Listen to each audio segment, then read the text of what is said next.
So, good afternoon, ladies and gentlemen.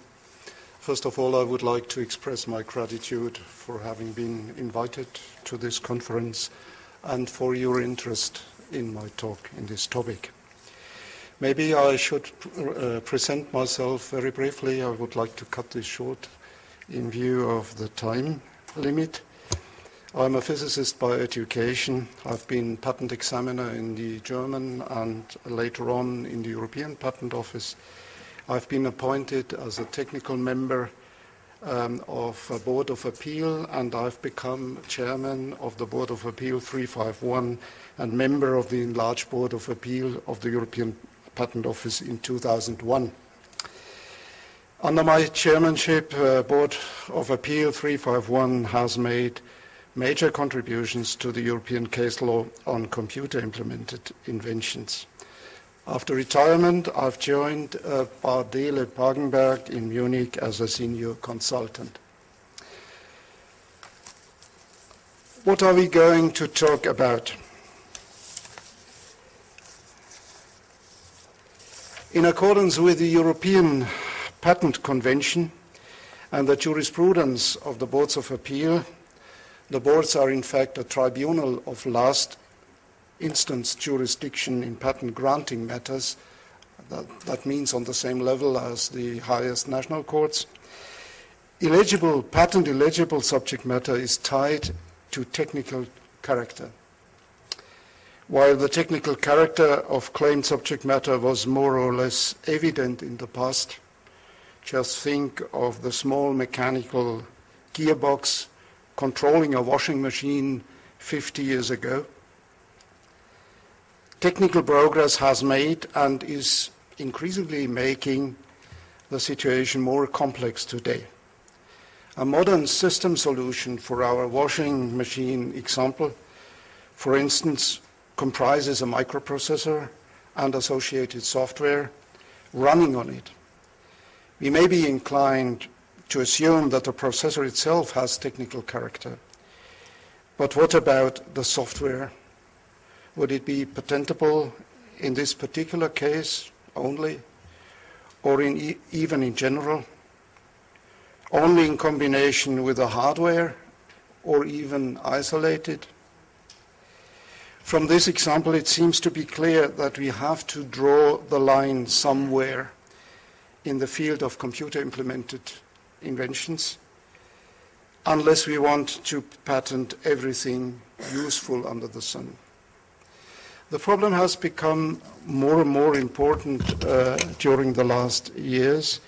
If you look at the portion of granted European IT patents, then it turns out, for instance, that in 2010, roughly 1/3 of all granted patents comprised a computer or similar technology, similar hardware in one way or the other. Let me come briefly back to the European Patent Convention. That's the law we have to apply. According to Article 52 EPC, there are two hurdles for patentability. A first hurdle: is there an invention at all? Does the claimed subject matter relate to patent-eligible subject matter? And the second hurdle: does the invention have the required qualities? Is it novel, inventive, industrially applicable? As you may have seen, I've drawn on purpose the hurdles with a different size. The first hurdle is not so important. The most important hurdle, and even decisive hurdle, is the second one, for weeding out a patentable subject matter from non-patentable subject matter. Let me come back to the first hurdle. Is there an invention? The answer is yes, if the claimed subject matter has technical. Technical always means, or is synonymous to technological. So, has technical character, that is, if it relates to a technical device or employs technical means. This is sufficient to overcome the first hurdle. The answer would be no if it inter alia relates to discoveries, scientific theories, mathematical methods, aesthetic creations, schemes, rules, and methods for performing mental acts, playing games or doing business, and programs for computers, presentations of information. So what is often forgotten, there is a limitation in the law.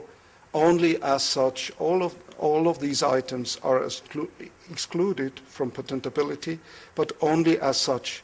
That means, according to the case law, if they don't contribute to the technical character.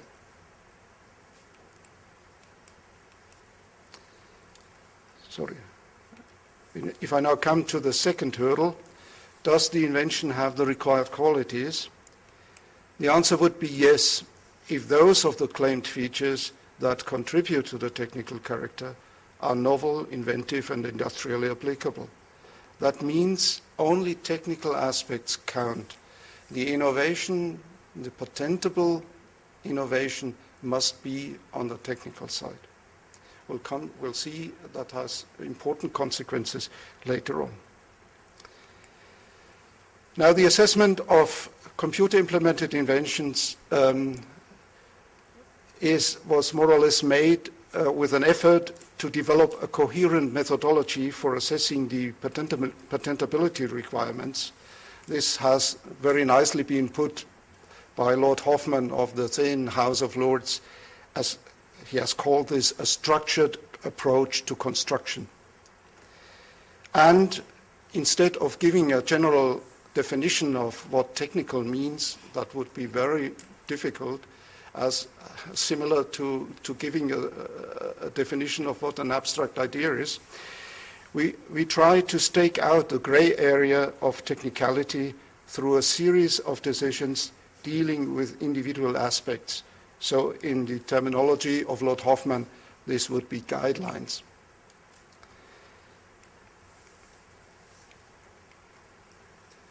Now, the case law is more or less settled after the decision of the opinion of the Enlarged Board of Appeal, G308, computer programs. So the situation with respect to patenting computer-implemented technology in Europe is pretty clear. We have abundant and substantially coherent case law in many computer-implemented fields, such as computer programs, information modeling, mathematical methods, simulation design, business methods, financial transactions, technical character of information translation, graphical user interfaces, computer games, and bioinformatics. Let me make a minor question mark for the graphical user interfaces. This is a very complex field. There are at present different views where the confines of technicality are. This would, however, be a separate talk. I don't want to enter into that. I would like to consider two examples of this list: computer programs first, software, and business methods, financial transactions, then as a second example. Now, with respect to computer programs or software, there is a basic difficulty. The computer is a universal machine, and with its software, it can be used in different fields: mechanics, chemistry, electricity, physics, mathematics, linguistics, economics, and so on. Some of these fields are by tradition technical. Other ones are by tradition non-technical. So we see from this schematic drawing that we have to draw the line somewhere in between on this horizontal scale. There's another problem. What are computer programs? There are different levels of concretization. We have at the top abstract information structure, elements, hierarchies, relations, etc. And at the bottom, individual forms of expression, source code, object code, etc.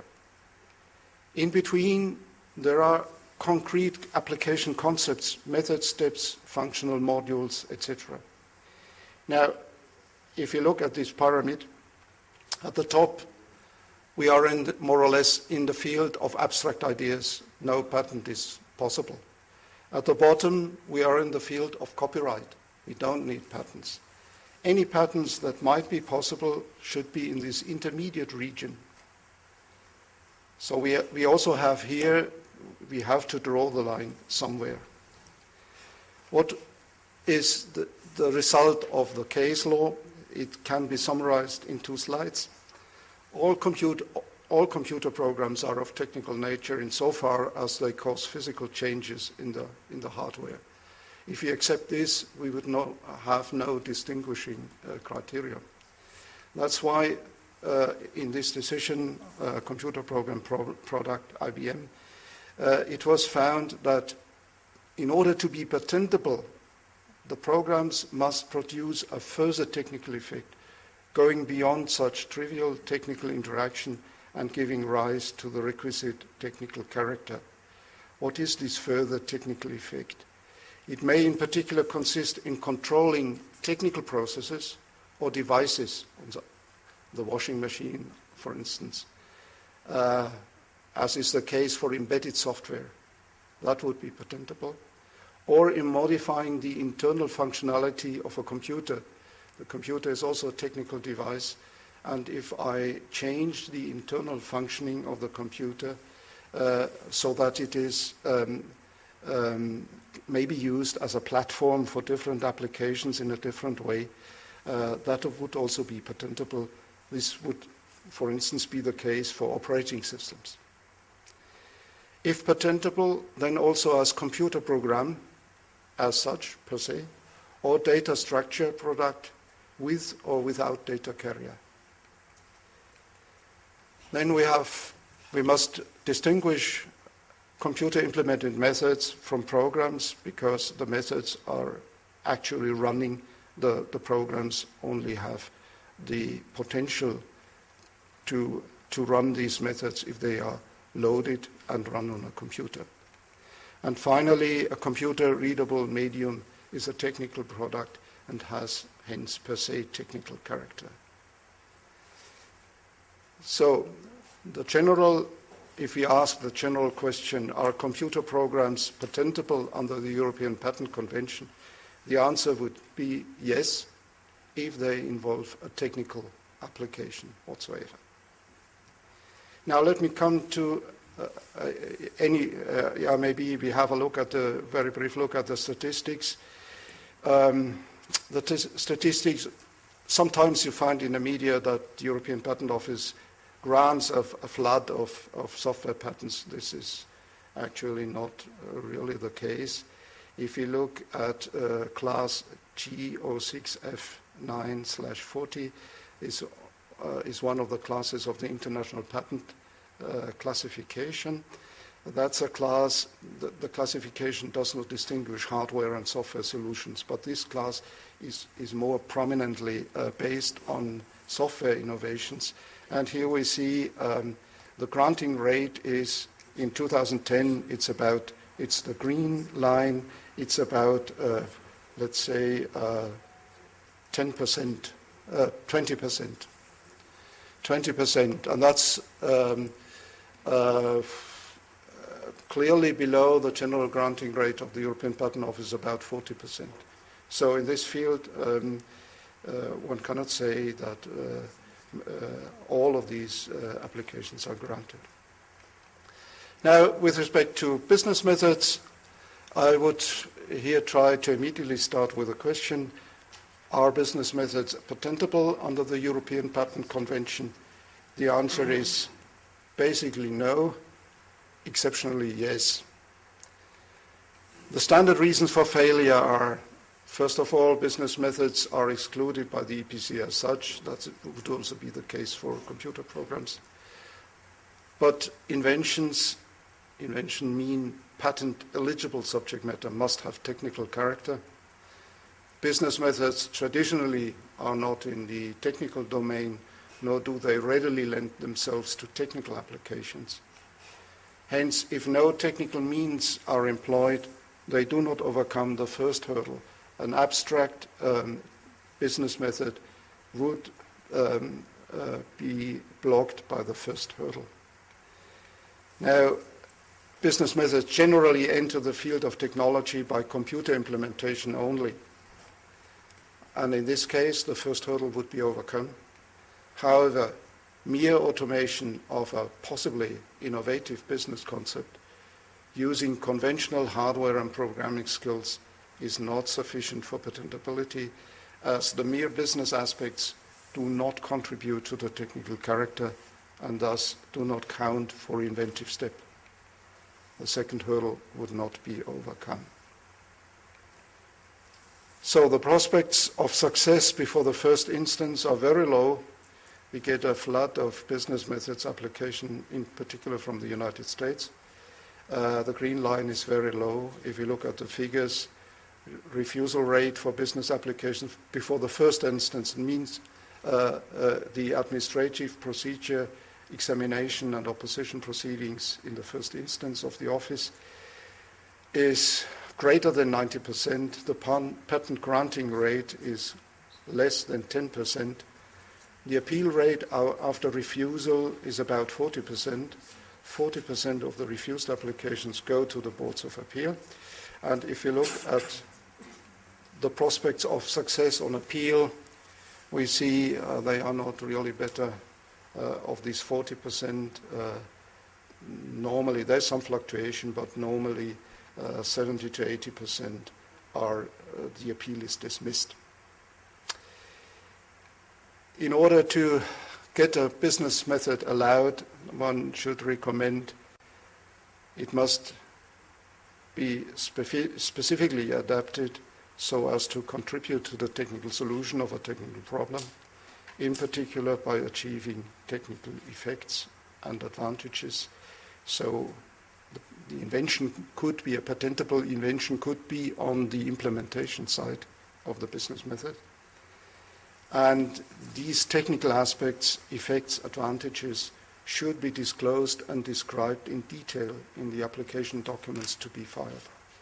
That's a major problem. Yeah, I have arrived at the end. That's a major problem for US applicants because we often see 40 pages illustrating how creative the financial construct is, and then at the end we have a paragraph. It can be implemented by conventional hardware and normal programming skills. That would be a deadly mistake. Thank you very much.